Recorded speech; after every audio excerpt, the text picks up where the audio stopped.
Hello muli mga katutay, kumusta na kayong lahat dyan?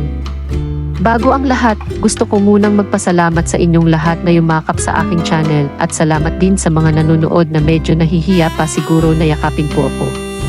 Andito tayong muli para tunghayan kung gaanong natutuwa si Kuya Val kay Reyna. Napadaan kasi ang mag-inang Reyna at Roda kina Kuya Val para sa regular na pagdalaw nila. At nakita nga natin na may dala-dalang pasalubong na malaking package ng kape ang prinsesa para kay Mama Edna niya. At hindi rin maikakaila na talagang mahilig sa aso ang prinsesa dahil gusto niyang hingin yung isang tuta pero masyado pang baby at mahirap pang ihiwalay sa ina kaya biniro na lang ni Kuya Val na yung malaking aso na lang. Kaso ayaw naman ng prinsesa. Grabe mga katutay kung hindi mo talagang kilala si Reyna na may pinagdaanan at ngayon mo lang siya nakita at nakausap ay imposibleng maiisip mo na matindi ang pinagdaanan nito. Normal na kasi ang kanyang mga kilos at galaw, pati sa pakikipag-usap ay normal na rin na isang dalaga. Kung kaya naman ay talagang tuwang-tuwa si Kuya Val at paulit-ulit na sinasabing magaling na nga daw ang ating nag-iisang prinsesa.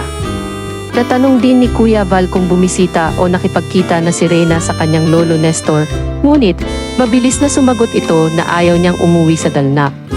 Naiintindihan naman natin ang prinsesa dahil marami talaga siyang masasamang alaala sa lugar na yun.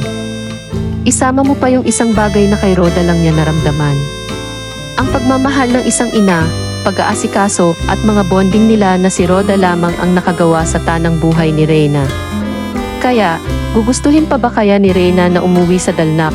Syempre, hindi na dahil kontento na siya at masaya sa piling ng kanyang Mama Roda. Nakakapag-aral sa maayos na school, nakakakain ng kung anong gusto niya, naalagaan at minamahal na tulad ng isang tunay na anak. Saan ka pa diba? Syempre, hindi na niya iiwanan pa ang kanyang Mama Roda. Anyways, huwag na nga lang nating pag-usapan ang lolo niya, baka kasi bigla na namang lumitaw ito na parang multo. At bago po natin panoorin ang video na inihanda ko, ay mangyari lamang na pakipindot muna ang like and subscribe button mga katutay. Nandiyan po si Reyna, oh. Mga kaibigan, oh. Okay na si Reyna, magaling na po. Ang laki ng improvement ni Reyna, mga kaibigan, oh. Yan, oh. Talagang alagang Roda yan. Alagang Roda yan, oh. Magaling na, oh. Yan, oh. Dito na dati na talagang isip bata. Ngayon po, alaki na improvement ni Reyna. May dala pa siya pa sa lubong mo. Ano yan, Reyna? Anong dala mo? Wala pa siya, Ate Udna. Darating na yun.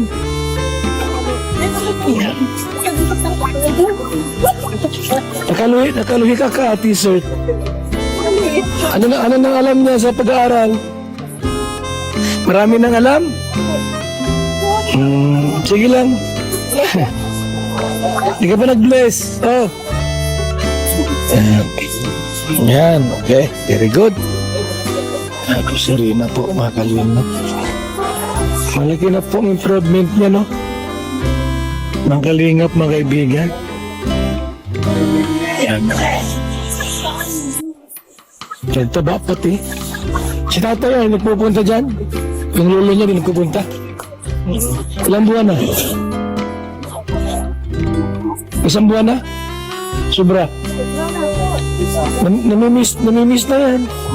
Ano? Gusto mo punta rin sa lolo niya? Ayaw niya? So bali po, matumas na pala hindi nagpunta si Tatay Nestor. Kanyang apo. Sigurado po, miss na ito ni Tatay Nestor si Reyna.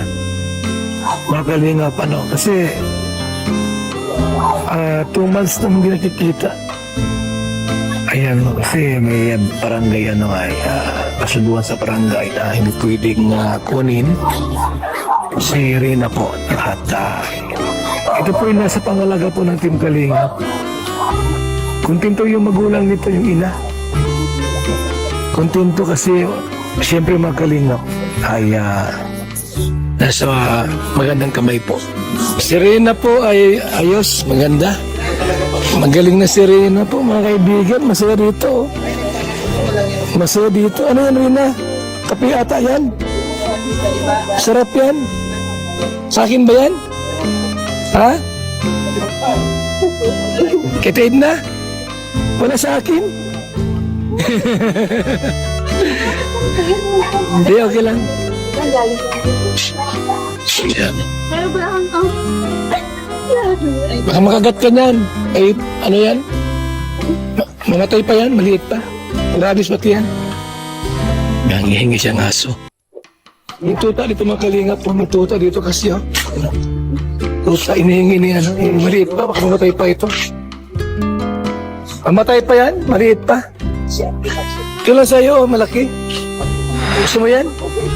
Kagatin ka niyan. Wala. Wala na. Shhh. Hindi mo away dyan.